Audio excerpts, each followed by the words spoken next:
What's going on, everyone? So from the moment the Los Angeles Lakers went and traded for Dorian Finney Smith, it was a huge pickup because he's a guy that knows, understands, and plays his role beautifully. Right? He's a guy that does the dirty work. He's a hustle player. He can defend 1 through 5, and he's a scrapper. And the Lakers desperately needed a guy like that. It's not a coincidence. As soon as the Lakers went and acquired him, he immediately became our best plus minus guy and has stayed that way the entire time. Lakers are better when Dorian Finney Smith is on the floor because of what he provides and what he brings. Lakers don't have anybody else on the court that does what he does with his size, his physicality, his ability to defend 1 through 5, but also be a legit two-way guy.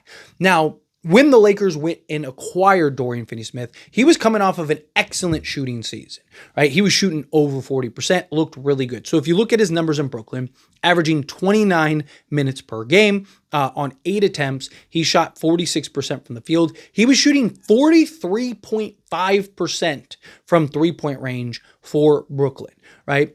5.4 attempts. He was shooting 51% from 2-point range on 2.6 attempts and an EFG of 60.7%. So it was like, man, guy giving you 10.4 points a game. He was giving you 5 rebounds, 2 assists, a steal, and half a block, or actually a little more, 0.6 blocks per game. So round it up, be nice, say a block a game. And it was like, man, that's everything the Lakers need. Then he got here and he was a little hot and cold, right? He had some games where he was great, right? Had some games where he, couldn't really find the bottom of the net. But then it came out that, like, hey, he's going to miss some time. He's on minute restriction, right? Because he was dealing with an ankle injury. Okay, fine. So that makes sense why he's, needs to get in a rhythm, get into a flow.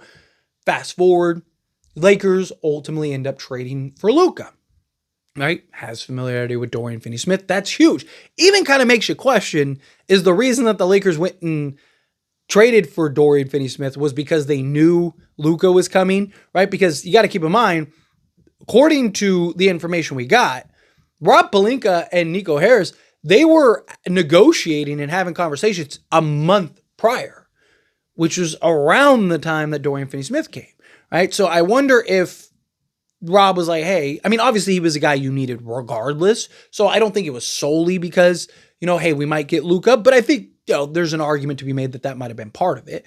But I digress, right? Dorian Finney Smith started to have his struggles shooting. Again, kind of be a little inconsistent, but for the most part, it was like offensively shooting the basketball, he wasn't having the impact that you wanted. The 43% was something that was like, okay, is he going to be able to keep that up? Because it was a 20-game sample size, right? The best season he ever had shooting the 3-ball prior to that 43% was the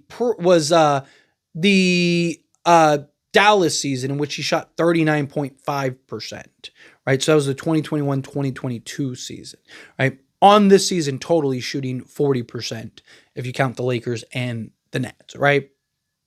But he came to Lakers, and currently, right, this is counting the entire stint thus far with the Lakers. So keep that in mind. I'll explain that here in a moment. 33 games, 28 minutes per game. So he's down basically a minute. He's getting 6.1 attempts per game, which is basically almost 2 less. He's shooting 43.6% total from the floor. He is shooting on 4.3 attempts from 3-point range as opposed to 5.4, 37.1%. So he's taken over an attempt less, which can be the difference, especially when you're a guy that catches heat, catches fire, right? From 2-point range, however, he is shooting just under 60% from 2-point range, which is up from 51% with the Brooklyn Nets on 1.8 attempts. So down 0.8 attempts. We'll call it a full attempt. He's down. Free throw shooting is around the same.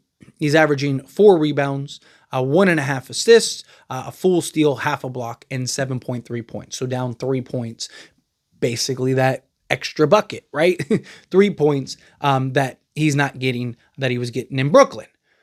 But the last recent stint, the last handful of games for Dorian Finney-Smith, he has shot the ball much better, right? He's like the Chicago game, he wasn't great. I think he was 0-3 in that game. But you look at, for example, last game, right, against Orlando. He's 4-6 from 3, 14 points. Then he had a 3 of 4 game against Denver, right, for 14 points again. Then against the San Antonio Spurs was 4 of 8 from 3 and had a 15-point game.